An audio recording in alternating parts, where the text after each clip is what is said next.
ఓం సాయిరామ్. సమర్థ సద్గురు సాయినాథ్ మహారాజ్ కి జై. సాయి భక్తులందరికీ నమస్కారం అండి. మన బాబా గారి దయ వల్ల మనందరం బాగుండాలి, సంతోషంగా ఉండాలి అని చెప్పి మనస్ఫూర్తిగా కోరుకుంటూ ఈ రోజుటి వీడియో స్టార్ట్ చేస్తున్నాను ఫ్రెండ్స్. ఇక ఈరోజు వీడియోలో మనం చూడబోయేది ఏంటి అంటే, తల్లి నీ తలరాత మారిపోబోతుంది. ఇదే నీ తలరాత. నీ గుండె గుప్పెట్లో పెట్టుకొని మరీ విను. మోసం జరిగిపోతుందమ్మా. ఇది కూడా కేవలం నీ కారణంగానే జరుగుతుంది. ఈ తప్పు చేస్తే అంతా కూడా నష్టమే జరుగుతుంది. నువ్వు వెంటనే తెలుసుకోవాలి బిడ్డ అని చెప్పి బాబాగారు అయితే మనకు ఒక మంచి సందేశాన్ని తీసుకొచ్చేసారండి. ఆ సందేశం ఏంటి, ఆ సందేశం రూపంలో బాబాగారు మనతో ఏం చెప్పబోతున్నారు అనేది తెలుసుకునే ముందుగా మన ఛానల్లో కొత్తగా ఎవరైనా వీడియో కనుక చూస్తూ ఉన్నట్లయితే ప్లీజ్ సబ్స్క్రైబ్ చేసుకోండి ఫ్రెండ్స్. వీడియో నచ్చినట్లయితే లైక్ చేయండి, షేర్ చేయండి, కామెంట్ చేయండి, కొంచెం సపోర్ట్ చేయండి. ఇక వీడియోలోకి వెళ్ళబోయే ముందుగా ఒక్కసారి మనకు తెలిసిన గురువుగారండి, షిరిడి సాయిబాబా ఆశీస్సులతో జ్యోతిష్యం చెప్తున్నారు గురూజీ సుబ్రహ్మణ్యం రాజు గారు, నెంబర్ 1 వశీకరణ స్పెషలిస్ట్. వీరి మొబైల్ నెంబర్ 9908224144. ఎలాంటి ప్రాబ్లం ఉన్నా సరే కేవలం ఫోన్ ద్వారా పూజలు చేసి పరిష్కరించేస్తారు.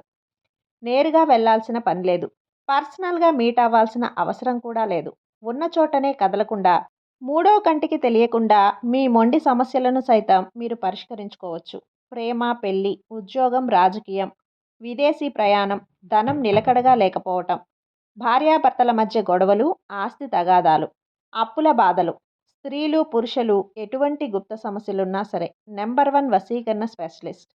మీ మీద, మీ ఇంటి మీద చెడు ప్రయోగం జరిగినా, చేసి ఉన్నా కూడా నరదృష్టి, నరగోష్ట, సంతాన సమస్యలు, భార్యాభర్తల మధ్య, లవర్స్ మధ్య అనుమానాలున్నా, అపార్థాలున్నా, థర్డ్ పర్సన్ ఉన్నా సరే, అత్తాకోడళ్ళ మధ్య సఖ్యత లేకపోయినా ప్రతి ఒక్క ప్రాబ్లంకి చక్కటి సొల్యూషన్ ఇస్తున్నారండి.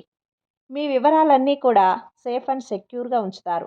మీకే కాదు, దేశ విదేశాల్లో ఉన్నవారు ఎలాంటి ప్రాబ్లమ్స్నైనా సరే పరిష్కరించుకుంటున్నారు. ఎంతోమంది విదేశాల్లో ఉన్నటువంటి వారు దిక్కుతోచని పరిస్థితుల్లో, అయోమయ స్థితిలో ఉన్నవారు ఇప్పుడు గురువుగారికి కాల్ చేసి వాళ్ళ ప్రాబ్లమ్స్ని సాల్వ్ చేసుకొని ఈరోజు హ్యాపీగా లైఫ్ లీడ్ చేస్తూ చాలా సంతోషంగా ఉన్నారు. కాబట్టే స్క్రీన్ మీద ఉన్నటువంటి నెంబర్కి ఒకసారి కాల్ చేయండి. మీ ప్రాబ్లంని గురువుగారితో పంచుకోండి. ఖచ్చితంగా గురువుగారు మీ ప్రాబ్లంకి సొల్యూషన్ చూపిస్తారు. ఇక వీడియోలోకి వచ్చేస్తే, తల్లి ఇదే ఇదే తల్లి నీ తలరాత. నేను ఎందుకు చెప్తున్నానంటే, ఈరోజు నీ నుదుటిన రాసిన రాత గురించి నేను మాట్లాడబోతున్నాను. కాబట్టి నీ రాత ఏ విధంగా ఉండబోతుంది, ఏ విధంగా ఉంటుంది, ఏ మార్పులు చేసుకుంటే నీకు అదృష్టపు గీత అనేది నీ చేతిలో పెరుగుతుంది, ఇదంతా కూడా నువ్వు తెలుసుకోవాలి అంటే నేను చెప్పే ఈ మాటలన్నీ జాగ్రత్తగా విను. నువ్వు వినే ప్రయత్నం చెయ్యి, లేకపోతే నువ్వు చాలా మోసపోతావమ్మా. ఇది కూడా నీ కారణంగానే జరుగుతుంది. అంతా నష్టం జరిగిపోతుంది. దయచేసి ఈ తప్పు మాత్రం నువ్వు అస్సలు చేయకు. దేని గురించి మాట్లాడుతున్నాను, ఎందుకు, ఎలా మాట్లాడుతున్నాను ఏం తెలియడం లేదు కదా. అయితే ఇప్పుడు నేను చెప్పే ఈ సందేశంలో ఉండే అర్థాన్ని నువ్వు పూర్తిగా గ్రహించాలి. నేను చెప్పే ఈ చిన్న కథని శ్రద్ధగా విను. ఒక్కసారి కళ్ళు మూసుకొని జాగ్రత్తగా నేను చెప్పే ఈ సందేశం నీ యొక్క దృష్టిని పెట్టి జాగ్రత్తగా విను.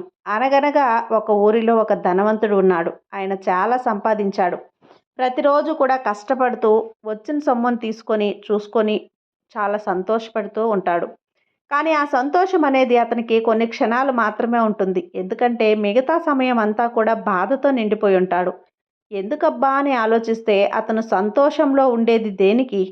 అతనికి లాభాలు వస్తున్నాయని చెప్పి, వ్యాపారాలు బాగా సాగుతున్నాయని చెప్పి అతను ఊరిలో ఒక ధనవంతుడు అని చెప్పి, కానీ అతనికంటే ధనవంతులను చూసినప్పుడల్లా, అతనికంటే ₹1 ఎక్కువ వచ్చే వ్యాపారస్తులను చూసినప్పుడల్లా కూడా, అతనికంటే కొంచెం మంచిగా బిజినెస్లు చేసుకునే వాళ్ళని చూసినప్పుడల్లా కూడా ఎక్కడ లేని ఈర్ష్య అనేది ఆ ధనవంతుడికి వచ్చేస్తుంది. కాబట్టి ఎదుటివారు నాకంటే బాగుపడకూడదు, నాకంటే ఎదగకూడదు అని చెప్పి ఎప్పుడూ కూడా మనసులో ఒక బండలాగా మోస్తూ ఉన్నట్లుగా అదే ఆలోచిస్తూ వారి మీద ఉన్నటువంటి ఈర్ష్యతోటి, అసూయతోటి రగిలిపోతూ ఉంటాడు ఆ ధనవంతుడు. ఎంత సంపాదించినా ఒకరోజు చావు తప్పదు అని చెప్పి అంటారు కదా. అలాగే అతనికి కూడా చావు గడైతే వచ్చేసింది. పైన యమలోకం నుంచి యమధర్మరాజు 1 అంటే రాత్రిపూట అతని దగ్గరికి వస్తాడు. అలా యమధర్మరాజుని డైరెక్ట్‌గా చూస్తే ఏ మనిషికైనా భయం వేస్తుంది కదా! కాబట్టి యమధర్మరాజు మారు వేషంలో వస్తాడు. వచ్చి ఆ ధనవంతుడి దగ్గర దెబ్బకి అలా వచ్చి నిల్చోగానే ధనవంతుడు అంటే ఆ ధనవంతుడి ఇంటికి రాగానే ఆ యొక్క యమధర్మరాజుకి బాగా దాహం వేస్తుంది. నోరంతా కూడా ఎండిపోయినట్లు మంచినీళ్లు తాగాలని చెప్పి ధర్మరాజు కనిపిస్తుంది. అయితే వెంటనే ధనవంతుడి దగ్గరికి వెళ్ళి మంచినీళ్లు తీసుకురమ్మని చెప్పి చెప్తాడు. అప్పుడే అలా చెంబు ఎత్తుకొని రాబోతున్న ధనవంతుడు యమధర్మరాజు అడగగానే వెంటనే ఆ చెంబు తీసి ఆ యొక్క యమధర్మరాజు చేతిలో పెట్టేస్తాడు. అంటే తాగబోతున్న నీరుని యమధర్మరాజు అడిగేసరికి ఆలోచించకుండా వెంటనే ఇచ్చేస్తాడు. ఆ నీటిని తాగి యమధర్మరాజు తన యొక్క దాహాన్నయితే తీర్చుకుంటాడు. ఇక తన మారువేషం నుంచి యమధర్మరాజు రూపానికొచ్చి, అయ్యా నీకు మరణ గడియలైతే వచ్చేశాయి.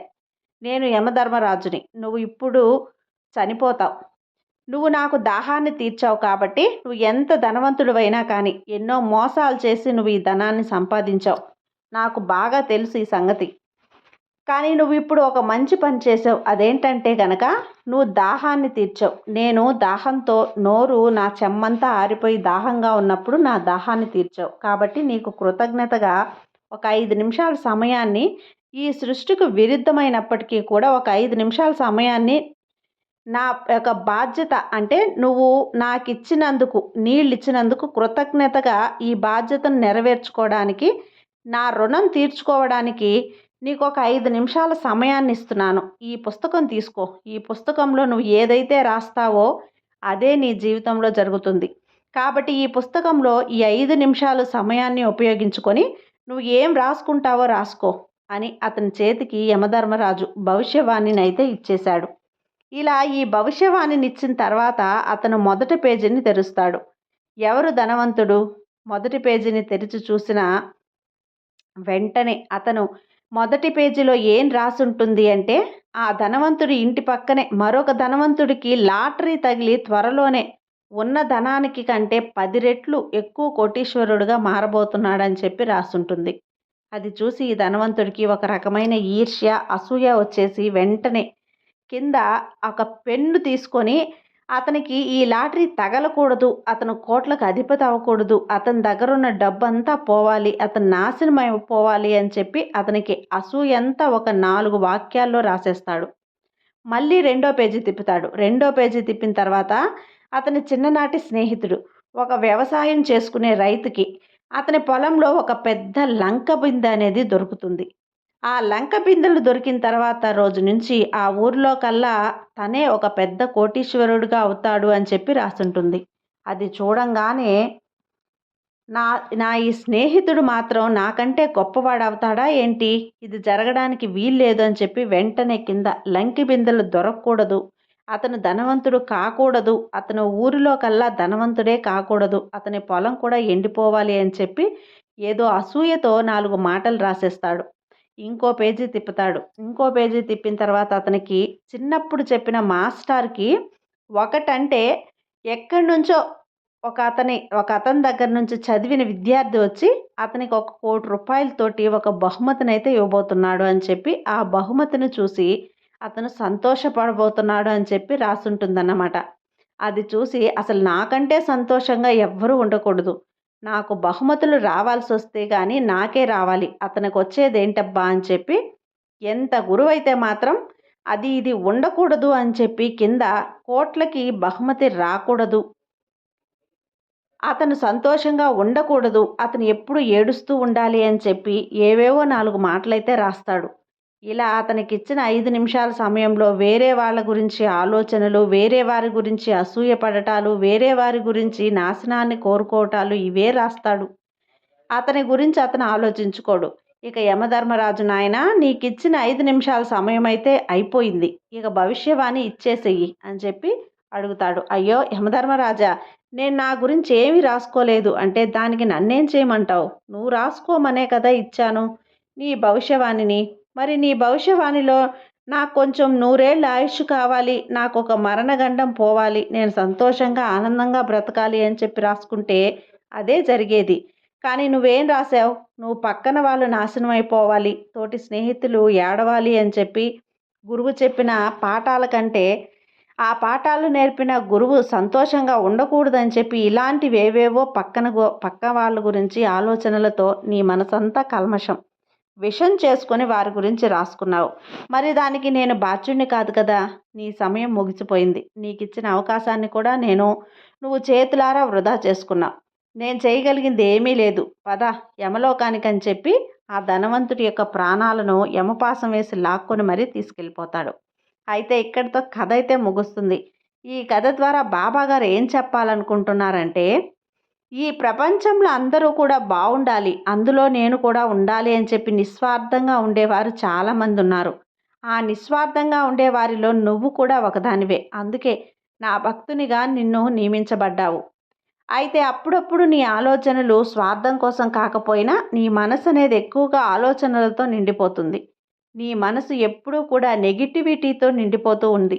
ఎక్కువగా పక్కన వాళ్ళు నా గురించి ఏమనుకుంటున్నారో, పక్కన వాళ్ళు ఇది చూసి ఏమన్నా అనుకుంటారేమో, ఏ పని చేస్తే ఏమన్నా అనుకుంటారేమో అనే ఆలోచనలతో సగం జీవితం గడిచిపోతుంది. ఈ పని చేస్తే అది సక్సెస్ అవుతుందో లేదో, ఈ పని మొదలు పెడితే 10 మంది ఏం మాట్లాడుకుంటారు, ఈ చీర కట్టుకుంటే ఎలా ఉంటుంది, ఈ చీర కట్టుకుంటే ఎవరైనా ఒక మాట అంటారేమో, అయ్యో నా దగ్గర ఉన్న ధనం నలుగురికి ఈ విధంగా వెళ్తుంది, ఇలా నా గురించి చెడ్డగా చెప్పుకుంటారేమో, నాకేదన్నా దిష్టి కలుగుతుందేమో, ఇలా రకరకాలుగా చెప్పుకుంటూ పోతే ఒకటి కాదు, రెండు కాదు, రకరకాల ఆలోచనలు.